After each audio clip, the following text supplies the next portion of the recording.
خبر ہی تھی ایسے ہی کہیں سے کہ یہ جو نواز شریف صاحب کو تاحیات نااہلی ختم کرنے والی بات ہے نا، جی اس کے پیچھے بھی ایک محرک یہ بھی ہے کہ اگر خدا نہ خواستہ موجودہ وزیر اعظم صاحب وہ ان کے پر 63 والا مسئلہ بھی ہے ان کے اوپر، بتائیے آپ کو کہیں وہی نہ نکل آیا، وہ بڑا آسان سا طریقہ، اس میں تو دو گھنٹے کا مسئلہ ہے، اس میں 3 گھنٹے والا مسئلہ ہی کوئی نہیں نا. فارن فنڈنگ میں تو ایک ٹائم لگے گا نا، جو تھوڑا سا مہینہ 2 مہینے لگ سکتا ہے نا،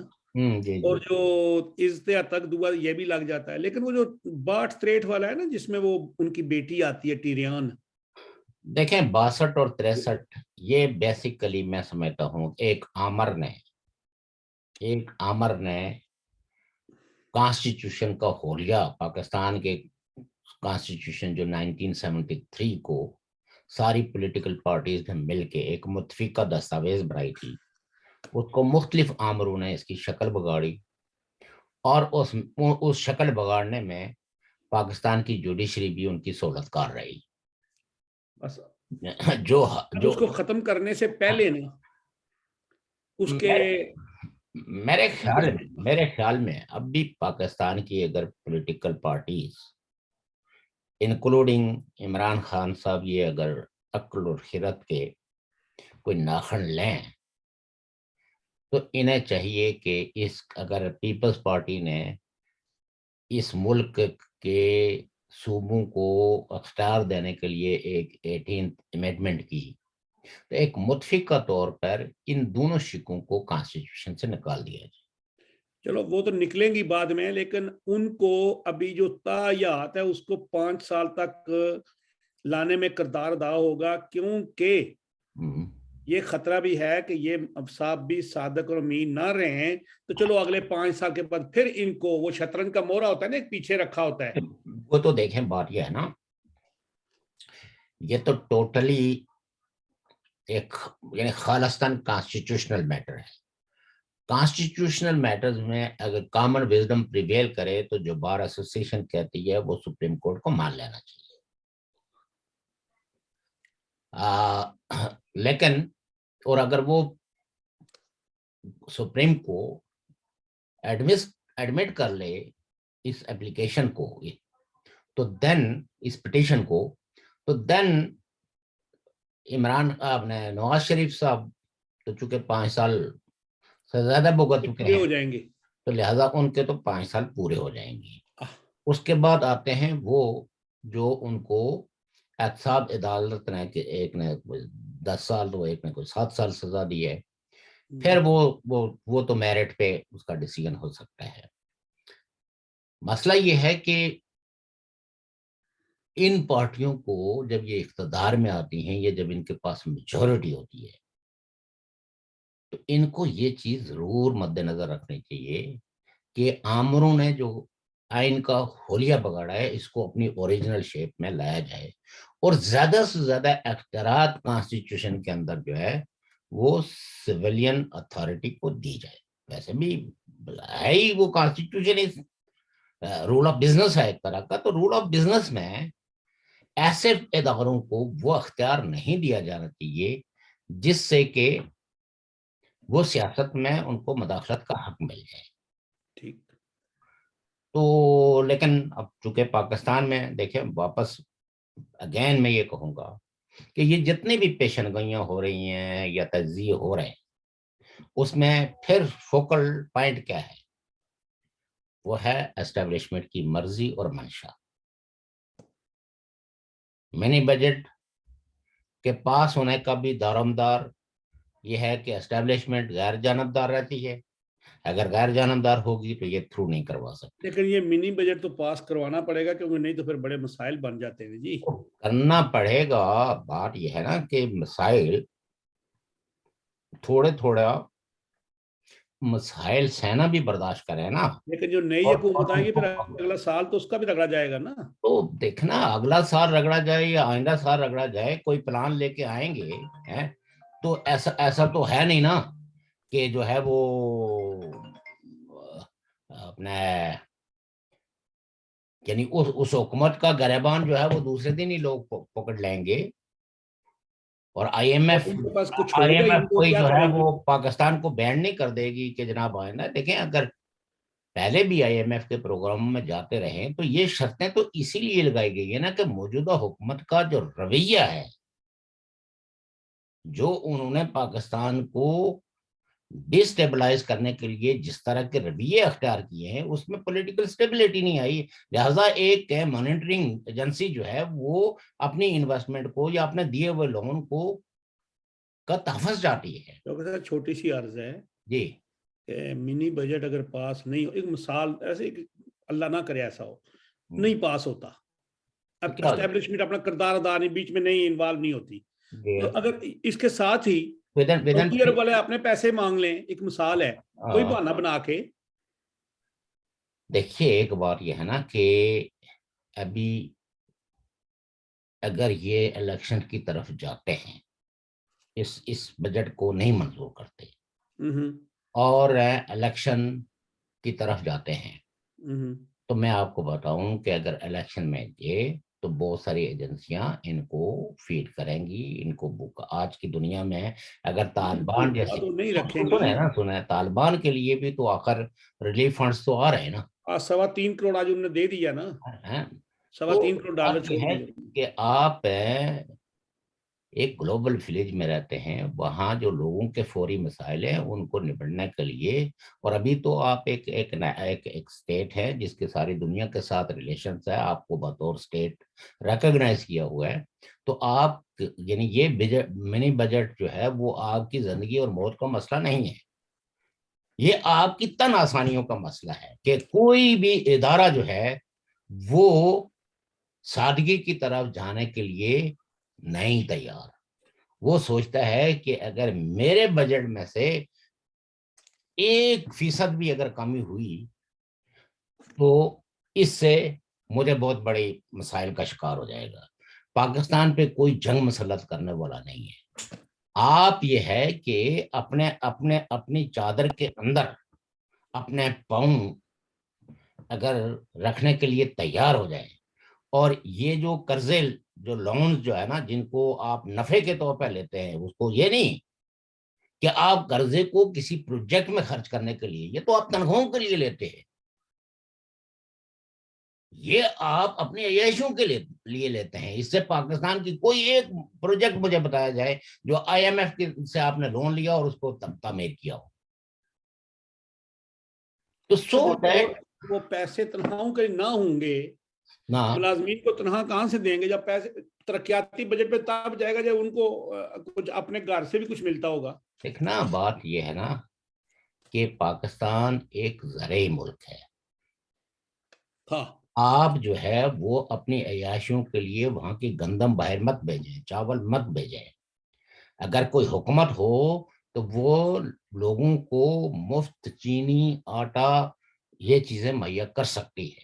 پاکستان کے آج بھی وسائل اتنے ہیں کہ وہ اپنے لوگوں کی کفالت کر سکتی ہے اگر حکمران طبقے اور مختلف ادارے اپنی عیاشیوں کو چھوڑ دیں۔ ٹھیک ہے جی، شوکر صاحب ہمارا ٹائم تو خیر کافی، آپ مجھے یہ بتائیں کہ ایک آدمی اگر فرض کریں کہ کسی 70ویں گریڈ کا ہے اور اس کے 2 بچے باہر پڑھ رہے ہیں، تو آپ سوچئے نا کہ وہ 2 بچے کیسے پڑھ رہے ہیں؟ کیسے پڑھ رہے ہیں، اور یہ بھی آپ کو پتا ہے کہ 17 گریڈ کے ملازم کی تنخواہ کتنی ہوتی ہے، اس کے ٹی اے ڈی اے میں ملا کے تو سو دیٹ یہ کرپٹ جو آپ نے جی آپ نے بڑا ایک امپورٹنٹ سوال آج رکھا ہے، یہ میں اس پہ بھی کسی دن بات کریں گے، اور یہ جو چکے وہ جو اسٹیبلشمنٹ کے جو سہولتکار ہے نا، انہوں نے یہ زندگی اور موت کا مسئلہ بنا دیا کہ اگر یہ قسط نہ ملی تو پاکستان کے 22 کروڑ لوگ مر جائیں گے، اور اگر یہ قسط مل گئی مریں گے اگر تو امیر لوگ مریں گے جو انہی آئی ایم ایف کے لونز پہ پلتے ہیں، ان کی اولادیں، ان کے لوگ،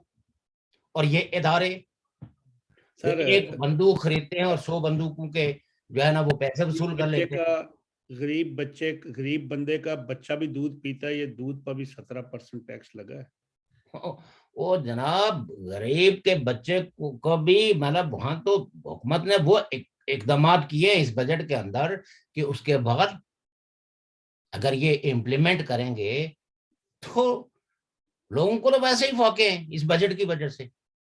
تو ایسا بجٹ جو لوگوں کو فقہ زدگی پہ مجبور کرے. تو آپ مجھے یہ بتائیں کہ وہ لون جس قیمت پہ یہ وصول کر رہے ہیں اس سے کامن آدمی کو فائدہ کیا ملے گا, سوائے فوج کو, سوائے بیوروکریسی کو, سوائے بڑے بڑے وزیروں اور مشیروں کو. ہم مجھے یہ بتائیں کہ ایک آدمی جو ہے اس کانسٹیٹیوشن میں اس کے پاس جو عہدہ ہے وہ مشیر رکھنے کا, ایک مشیر رکھنے کا, وہ جب 100 بندوں کی چٹھیاں کو مشیر کی چٹھیاں جاری کر لے گا تو یہ پولیٹیکل جو برائبری ہے,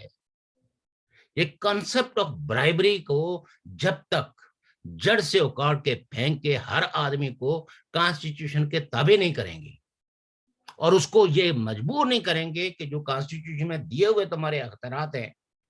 اس سے اگر تم نے باہر نکلنے کی کوشش کی تو آپ کے خلاف. کہ روزانہ جو ہماری آزاد کشمیر کے جو یہ سو کالڈ وزیر ہیں روزانہ ادھر اوورسیز میں لوگوں کو فون کرتے پھرتے ہیں کہ آپ کو ہم مشیر بناتے ہیں, آپ کو مشیر بناتے ہیں. وہ پوچھو ان سے کہ آپ کو تو پی آر او خود سے رکھنے کی وہ نہیں ہے اور یہ گھنائے بے لذت ہے جو ہم جاری کرتے ہیں لیٹر. شوکت صاحب اور پھر جی جی ہمارے لوگوں کی بھی پولیٹیکل جو ہے نا وہ انکانشیسنس جو ہے کا یہ عالم ہے کہ یہ گنائے بے لذت کی بھی مبارکیں دیتے ہیں, اشتہار چھاپ کرتے ہیں اور پھر لوگ تقاضا کرتے ہیں کہ جی آپ نے, ناراض ہوتے ہیں کہ آپ نے ہمیں مبارکباد نہیں دی. شوکت صاحب عرض یہ ہے جی, وہ کہتے ہیں لکھنے لگے تھے آج ہم اپنی غربت پہ شاعری, لکھنے